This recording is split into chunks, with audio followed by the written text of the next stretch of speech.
In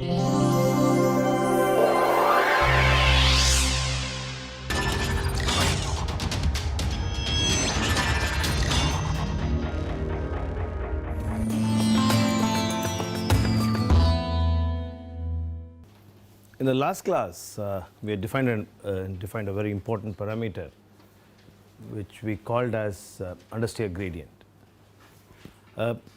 We looked at it from a state space form. The equations were written in a state space form. And we found out that this understeer gradient plays a very important role in the stability of the vehicle.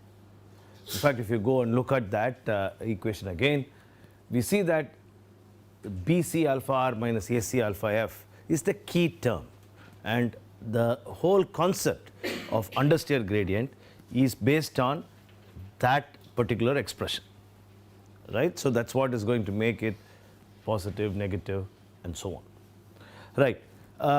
Then we moved over. We haven't yet given a very physical meaning to it. We have not given yet.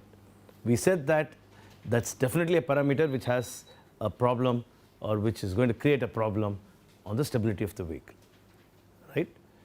We also made it very clear that it is not that when it is negative, the vehicle immediately becomes unstable. We also said that there is a speed, a critical speed, okay, at which this vehicle becomes unstable. Okay, that's what we said. In other words, we had two terms, and we have to make sure, or we have to get that sum of those two terms to be negative in order that it should be unstable. This is where we left, and then we started with another small digression on steady state cornering. In order to, why are we doing this? In order to understand what physically this understeer gradient is. Okay, we'll go back to the state space. We're going to spend some more time in state space. I know you've done this in controls, but we will go and refresh your memory on the state space as well. Okay, before that, let us look at this. So since I said steady state, okay, we do not have those terms. I is at r dot does not exist because it's a steady state expression. So we have an expression of this form. These are the two equations. In other words, the governing equation now, differential equation now reduces to these two equations. Okay, because this r dot, and we said that v dot goes to 0. Okay. One of the key things that we found when we started writing down this equation is that the two forces, that is force acting in the front and the other acting at the rear. Okay. Remember that we were looking at the bicycle model, and remember that we have one wheel or one tire where the left and right tire actually is collapsed. Okay, there's some confusion. I said front and rear in the sense that front and rear has one tire where the left and the right tires are collapsed into one. So the stiffness of this tire is the sum of the stiffness of the left tire and the right tire. In the same way it is for the front. So if you're given, say, in a problem the stiffness of a tire, then you have to take it as 2 times that of the stiffness of the tire, right? Okay, so that's just a small input. Remember that one of the key factors or key conclusions that we made was that the front and the rear centripetal forces are distributed in the same fashion as that of the weight of the vehicle, right? So we said Wf is equal to W into B by A plus B and so on, and it's distributed in the same fashion. So Fyr can be written, okay, like this. This is what we wrote, clear, and Fyf is written in this fashion.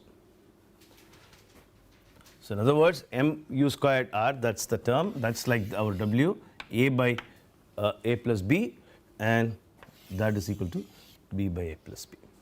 Okay, so you can write that as Wr into u squared, okay, substituting it, and you can write like that. That's a very straightforward expression. Okay, why are we doing this? We'll know that in a minute.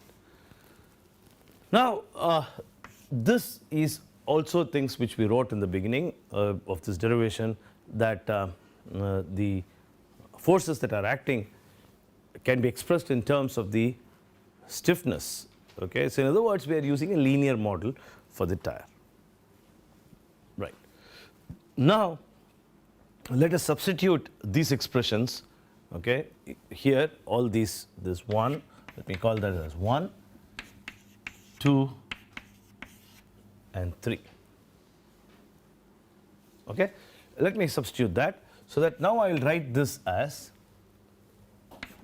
FYF by C alpha F minus FYR by C alpha R. Okay, that would be the first two terms. Note that one minus cancels out and so on. Okay, even if you had written alpha F to be positive, you would get the same expression. Okay, plus L by R. And note that L by R is in radians because we are replacing the angles. So if you want to put it in degrees, correspondingly, you will make the changes. Okay. Now, let me substitute that expression, this is what we have here, from 1, okay, onto the new expression, which we would call as 4. Right? Substitute it and write it down. You will get a very interesting factor then. You will get m into, no, it's clear? I'm substituting these two into that expression. Okay? In other words, I'm going to take here first these two expressions and then substituting it there. Okay. Let's see what you get. Expand this. You will get BC alpha R minus AC alpha F. Wow. So that's what is the key factor here. Right? BC alpha F minus C, this is BC alpha R, sorry, BC alpha R minus AC alpha F is a key factor here. That will be divided by, we have A plus B, so A plus B, which is L. A plus B is nothing but the length of the vehicle, L into C alpha F into C alpha R. Okay? Multiplied by that U squared by R is there. U squared by R, that's the term here, plus L by R. Let me call that expression phi and spend a few minutes here.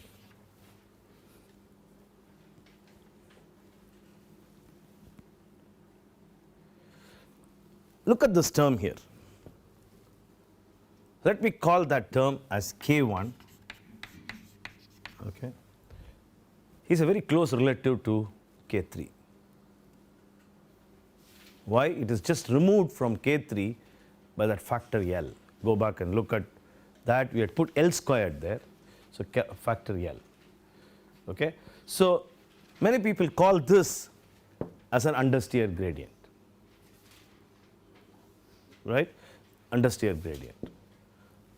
Now, look at that expression. BC alpha R minus AC alpha F is here. Right. And what is your conclusion from this? That when the understeer gradient is positive, is high, okay, is high, then for the same U, very simple, first expression, first things, for the same U, okay, you are going to apply more steering input. Right? That's the first right, the beginning. Right? We will also note that it is possible to express this in terms of W as well. We will come to that in a minute. Okay. Now, let's go into the details of this. Let's say that I am plotting U squared by R. Don't be surprised if they say that understeer gradient, okay, is expressed in terms of per G value. In other words, you can also substitute for, instead of m, you can put a W, you can put a GR. Okay, that's also possible that people call this as K2. Let's not worry about that right now. I just want to point out that it's possible to write that as well. Okay, now let us now look at this graph of. So this is for a steady state cornering. That's the result which we are looking at. Let's consider the simplest case. Understated gradient is equal to 0. That means that BC alpha R is equal to AC alpha F. What happens? If I now plot this U squared R, this is equal to a constant, which is L by R, okay, the kinematic angle, and that is a constant. In other words, when I take a turn, whatever be the speed, I will apply the same steering input. Clear? Okay. Now, let us look at a condition where K is positive. K is positive. So this is, yeah, BC alpha R is greater than AC alpha F, right? K is positive. Obviously, that's a straight line because I have plotted this as U squared by R, okay? So what happens now? That straight line would keep increasing. That's the L by R. That straight line keeps increasing. So what does this mean? That means that if I have to take a cornering, or in other words maneuvering, with the same R, for the same R, if I now increase the speed of the vehicle, then I have to increase my steering angle. So in other words, the steering input that I give depends upon the speed of the vehicle, and it increases with an increasing speed of the vehicle. Okay? So that's why we say that it is understeered. Okay? So I have to give more and more steering if I now increase the speed. Okay? Comes out very clearly from this expression. What happens if it is a oversteered vehicle? In oversteered vehicle, this quantity is negative. So when I increase U, since it is multiplied by a negative quantity, what happens to my delta? Decreases, because I've obviously look at it mathematically, it's just a straight line, the slope is equal to negative. So that guy goes now like this.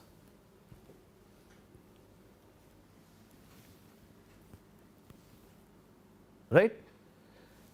What happens? There is one value of this U squared by R at which delta that is required is equal to 0. In other words, you don't give any input to the steering, delta is equal to 0, and the vehicle takes a turn. Okay? So it takes a turn. In fact, you cross that and come down. What happens? The delta becomes negative. What does it mean? It means that if you are going to take a turn to the right, okay, you're cornering, you give an input to the left. Okay, you give an input to the left. Oh, right? It comes out very clearly mathematically that that's what happens. I know, puzzle faces I see, but it's very simple mathematically. Right? No, you're not convinced? Okay. Whenever mathematics gives results like this, you look puzzled. You really want to know whether it is true or not. Right? Okay, so you want to look at physics, what really happens. Right? First, let this get into our mind. Is this clear? Okay. Why is this happening? Let's go to this, my front tire. Let me put that front tire.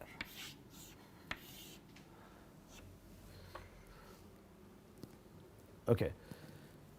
Now, actually, it is this alpha F and alpha R which is playing the role of cornering. Those two guys are very important. Right? That's why tire is Very, very important. Look at that. Tire plays such an important role in this whole handling characteristics. Very important role. Right. Let's for a moment look at this more carefully. Please note that the B into, first my second expression there, here, A into FYF minus B into FYR, okay, is equal to 0, right? Because that's a steady state, right? Okay. Now, coming back to this, remember my figure, that was delta, right? That was delta. And then I said that there has to be an alpha f that has to be created in order that, or that should exist in order that I develop what is called as the front force. Clear? Okay. So when alpha f now increases, which means that my expression is going to become more and more positive, okay? What happens? It is going now up. Note that this is the direction of travel, okay? Now, if I now keep going up, then I have to give more and more steering in order that I maneuver my vehicle, okay, to take a turn, right? So when alpha f is small, then already the guy is aligned, okay, towards that turn, and so delta needs to be small, right? At one point of time, what really happens is that this alpha f goes to the other direction, okay? If it is like this, then we get into a lot more trouble of instability, right? Because I have to now bring it back again. So heading becomes a problem. So that is what happens, and in other words, that's this alpha f, role played by alpha f, becomes extremely important. Clear? So the key factor here is this BC alpha r minus AC alpha f.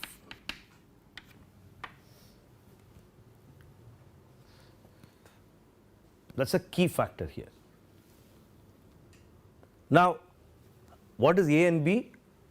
Remember that they are the CG locations.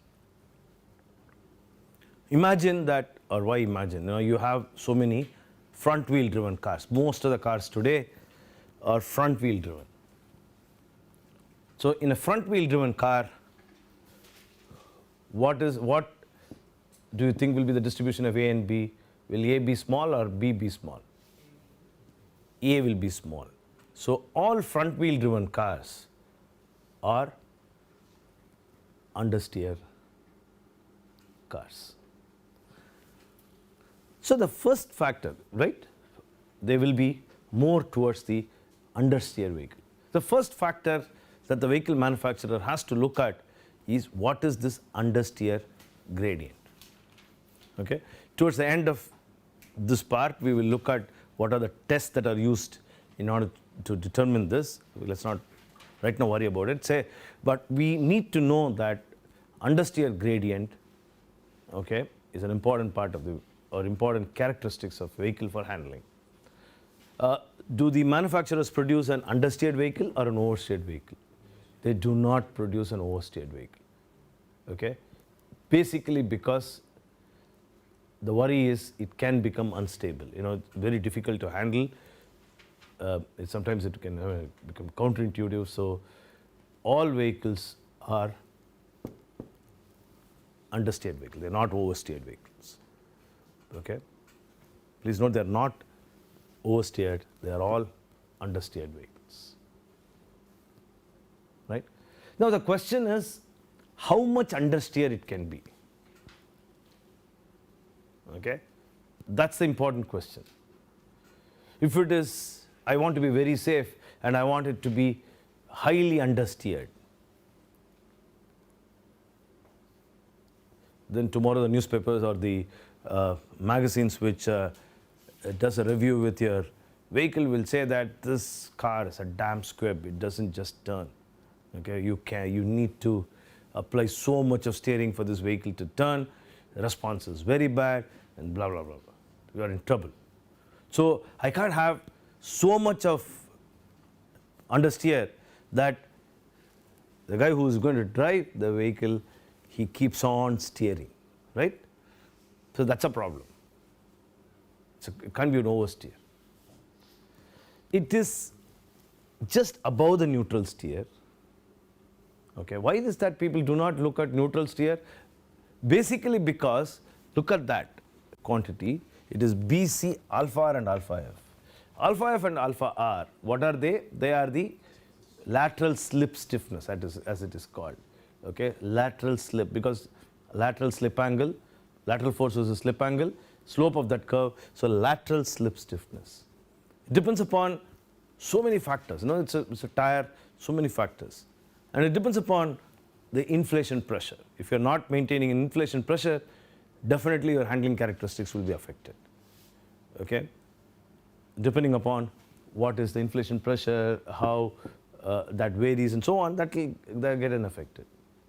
And A and B are not strictly a constant. Is for a car it may be a constant, for even that we can't say, because there's a small difference can be there, how many people sitting, how they are sitting and all those things.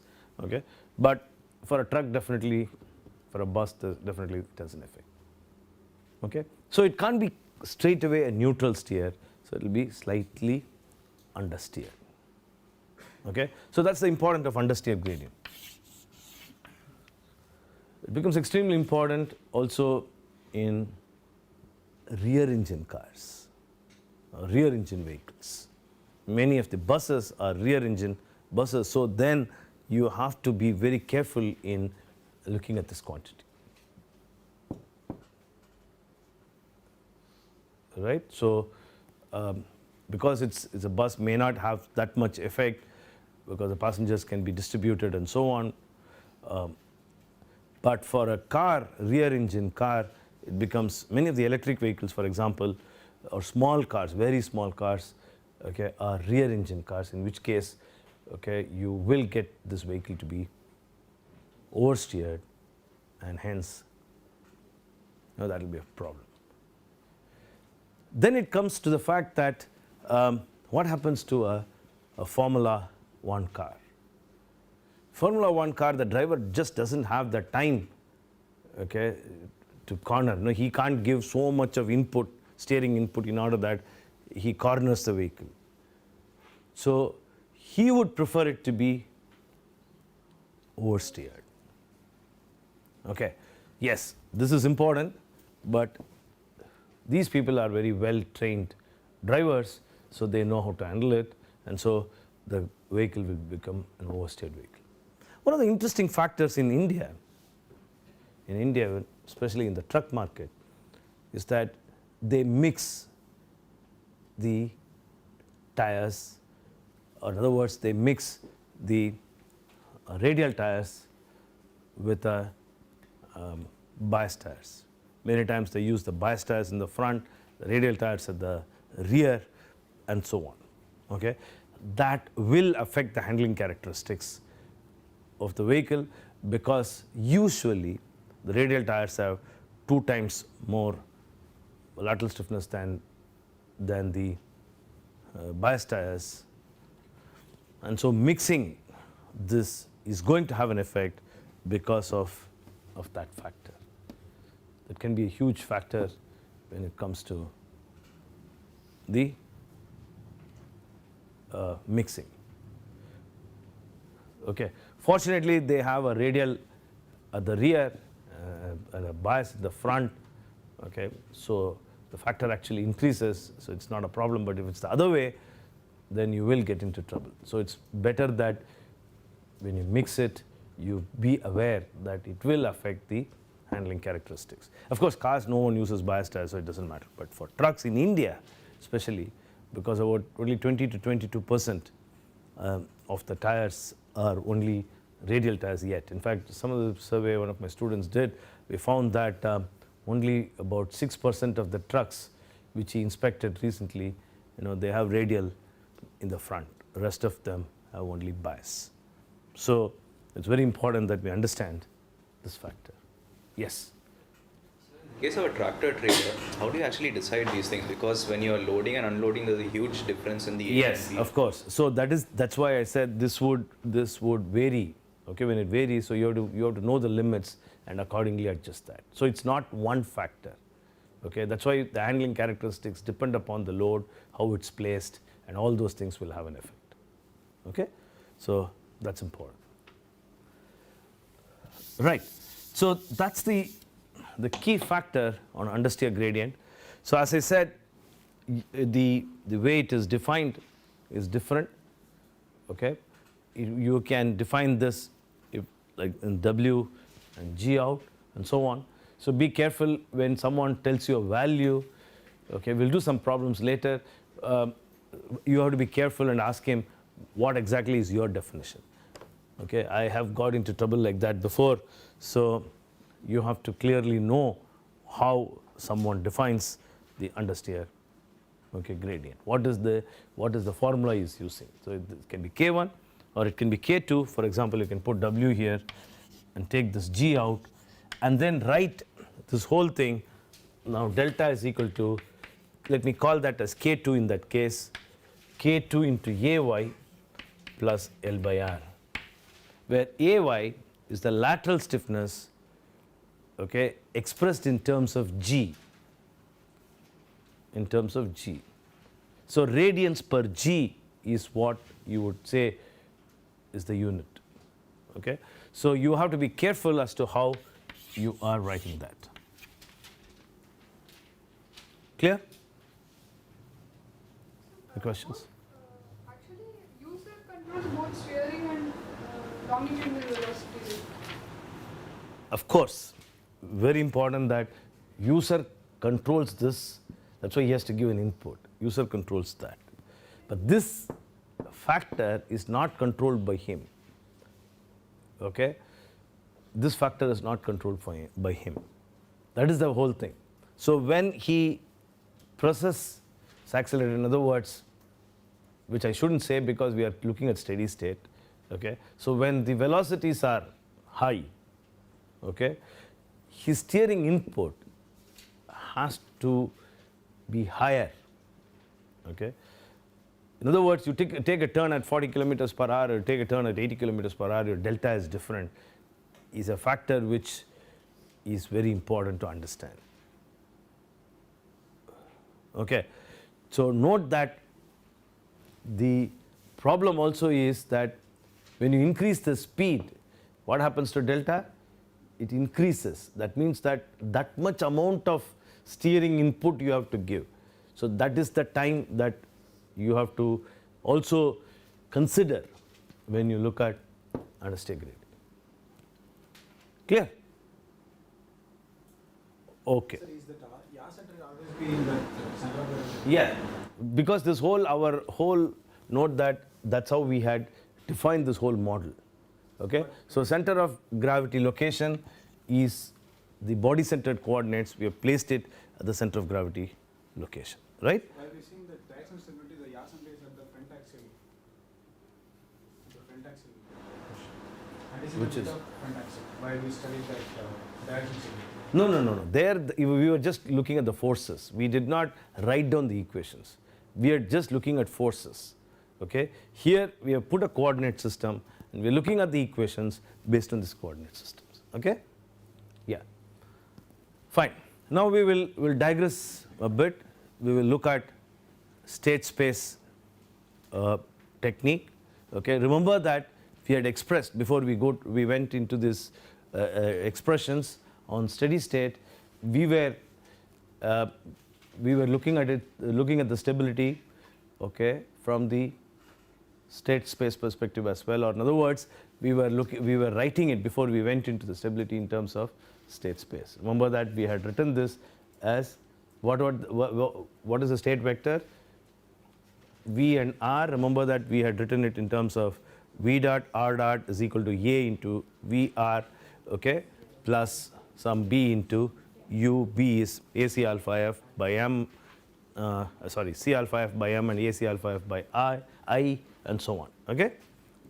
So state space becomes a very important vehicle to study vehicle dynamics. So in fact, many of the controls that are used are based on the state space techniques, okay, and it becomes very easy for us to even understand what happens for a given input, or in other words, how does the vehicle behave. Quickly, if you want to look at how the vehicle behaves, for example, if I give a step input or some other input, so that becomes extremely important. So let us now get into this state space, and let us now derive the expressions for, or I would say, brush your memory, okay, on state space. That will answer some of the questions which were asked as well. So let me write down the state space expression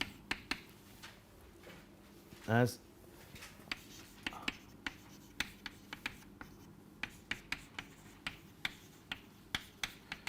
note that when I put a squiggle at the bottom, it means that it's a matrix or a vector, right? That's all.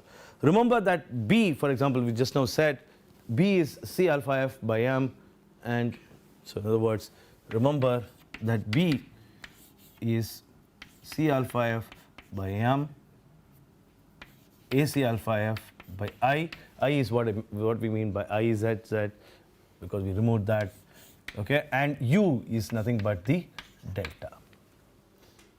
Okay, go back and look at that expression so that you can relate. A is a matrix which we wrote, you remember, minus C alpha F plus C alpha R and so on.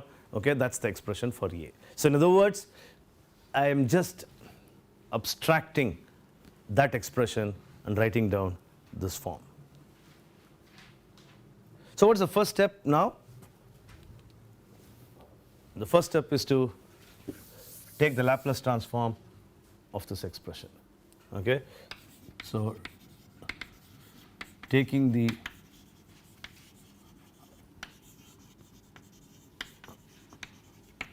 Laplace transform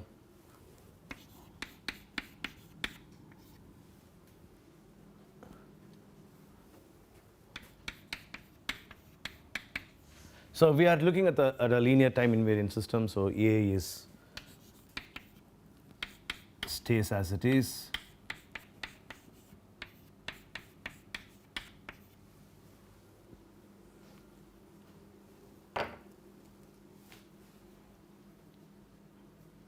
Right?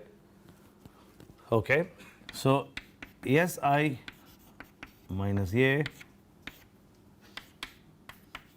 xs is equal to x naught plus b us. Clear? So that xs, these are all which you have studied, is equal to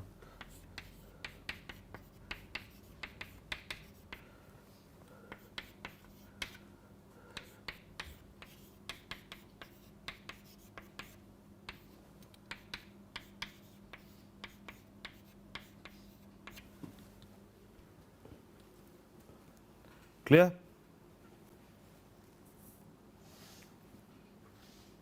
Okay. Now,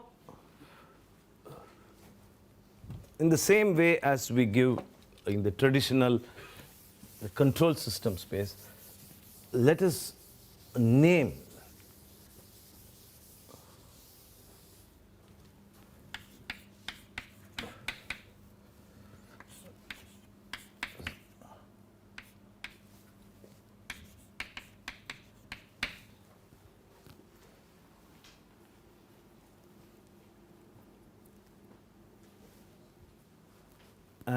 the inverse Laplace transform of psi s is equal to phi t. Okay? I'm just writing down a general framework from which we will get into specifics. Right?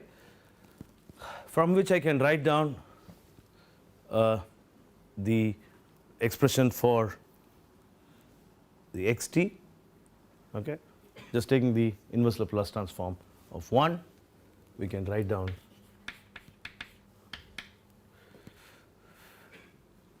xt is equal to phi of t x of 0. Oh, sorry. I should write this as not 0, sorry, s x naught. Let me just x naught of s, not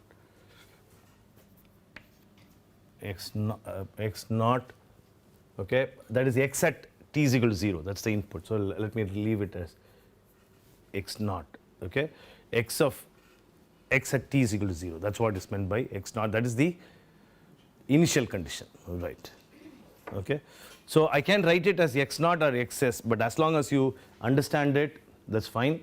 Okay? So I can leave it like this, or I can put x naught. But please understand that that is the initial condition that I am. Actually, x of x naught is fine. Okay? So just note that that's the initial condition. Okay? So plus phi of t be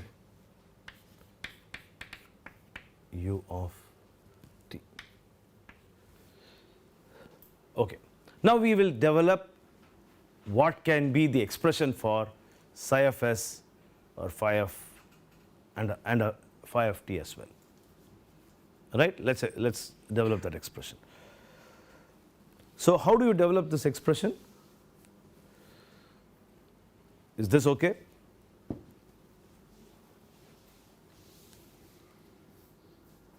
I deliberately wrote that. I wanted to check how much of Laplace transform you guys know.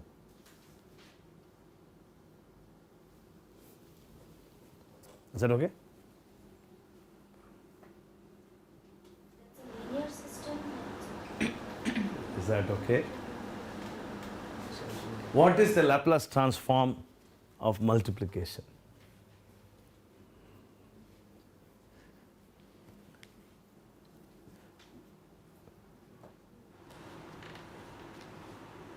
You would have heard about this term.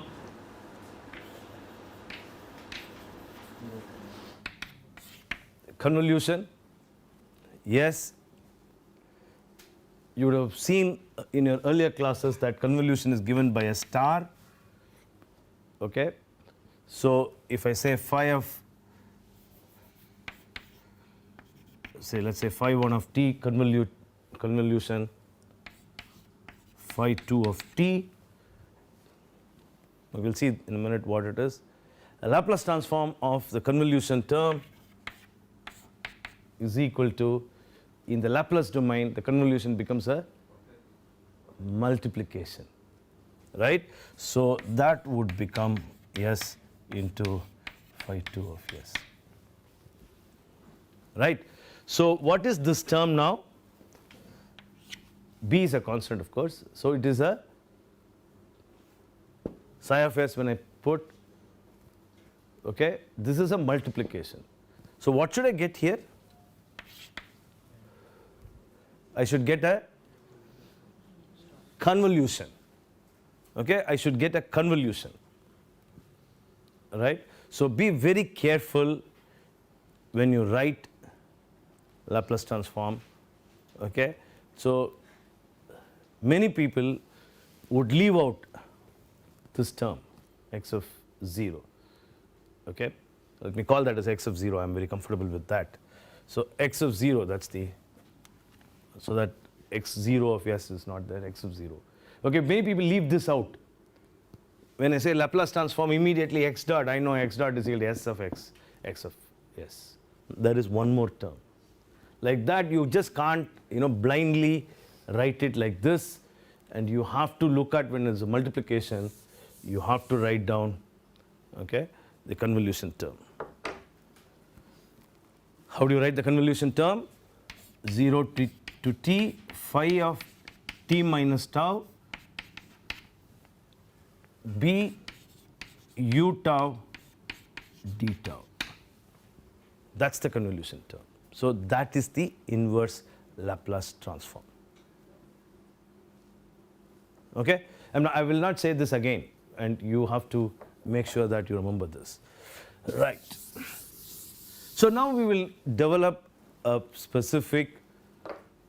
I suggest that you go back and revise your Laplace transform, maybe look at the Laplace transform table once more, okay, because we may be using Laplace transform when I give an input, okay, different input, we will be using that. So you should be knowing how to convert it. So get back to your controls course and look at these things once in order to understand this, okay?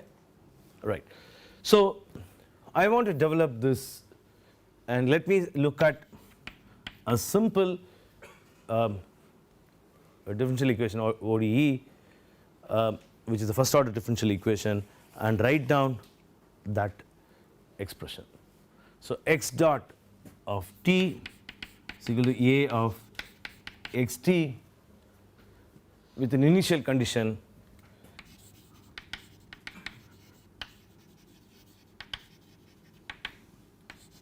of, say, x naught.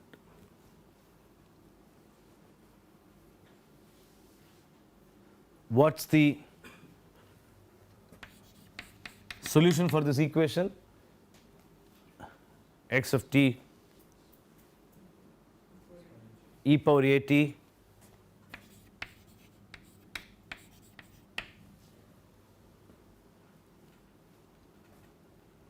okay, x naught, right? Now let us define a matrix, okay, which I would call as e power a t, which I would call as e power a t, in the same fashion as I would define e power, okay, a t when a is a scalar quantity. What is e power a t? What is e power a t? 1 plus a t plus a square t 2 squared by 2 factorial plus a cube t cube by 3 factorial, and so on. Let me define e power a t to be like that. That is now identity matrix plus a t plus a squared t squared by 2 factorial, and so on. We should have one more u of t term, right? X dot of t is. No, that's the expression if this is the expression, okay, if that is the, no, I have not come back to this, just wait a minute, right? I have not yet looked at it. We will, this is only to tell you like what e power a t looks like, right? Before you erase that side, can you mark the critical velocity here? Yeah. What's the yeah. So that's the velocity at which delta becomes 0, right? Remember that we had k1 into ay, for example, or m into bc alpha r minus ac alpha f divided by lc alpha f alpha r into u squared by r plus l by r. You know, this term, that what is there in the bracket multiplied by u squared by r, that term, if it becomes negative, okay, and beats this L by R, then only it becomes unstable. So at the point where both the terms are the same, that's the point. Clear?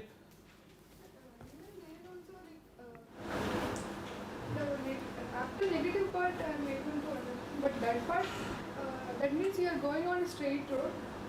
No. This, please note that we are cornering. We are cornering. So imagine like this, I have a oversteered vehicle. Okay, I keep on increasing the speed. It is, say, for example, it's a round turner, okay, which you see in the street. Say, for example, you're going around, right? So you start with a velocity, then you give a steering input, right? And then you go around. Then you increase the velocity. Okay, forget for a moment steady state. Then don't get confused in that. Let's say that you increase the velocity. The steering which you have given, you have to now make it smaller. Now further increase the velocity. Okay, the steering input, again you will make it smaller. At one point of time, you are not going to give any input to the steering, okay, and the vehicle will go around at one velocity. Okay, you increase the velocity further, you will have to give the steering this side in order that you go in the clockwise direction. Okay, so that point at which you give zero input to the steering is that critical velocity. Clear? I suggest that there are a number of videos in the YouTube. Okay, go back and look at these YouTube videos where steering input is given for an understeer vehicle, an oversteer vehicle, and so on. Okay, it will become very clear. So you'll have a course next semester on vehicle dynamics lab, and in which you will also be studying, or you will be doing simulations as well as some testings as well, right? Okay, let's get back to this. E power at. Why are we defining like this? The interesting fact is that this matrix has all the properties of e power at. Right. So if I now differentiate what is d by dt of e power at, a into e power at. Okay. Interestingly, when you differentiate this matrix, d by dt of e power at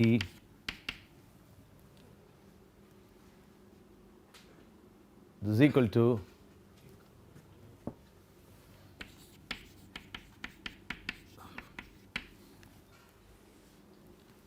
differentiate that, and you would see that it's the same, right?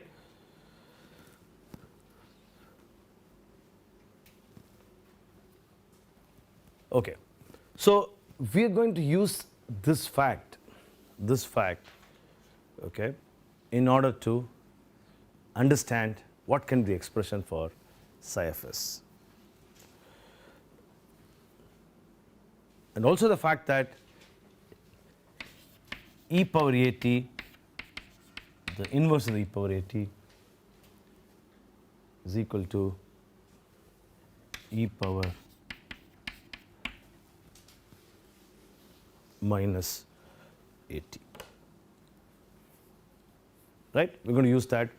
We'll do that in the next class when we're going to substitute and give an expression. Clear? Okay. Any questions on this? Okay. Anyway, we will continue it once it's the duration will take one more class. Then we will be completely on board. Right? We'll stop here. We'll continue the next class.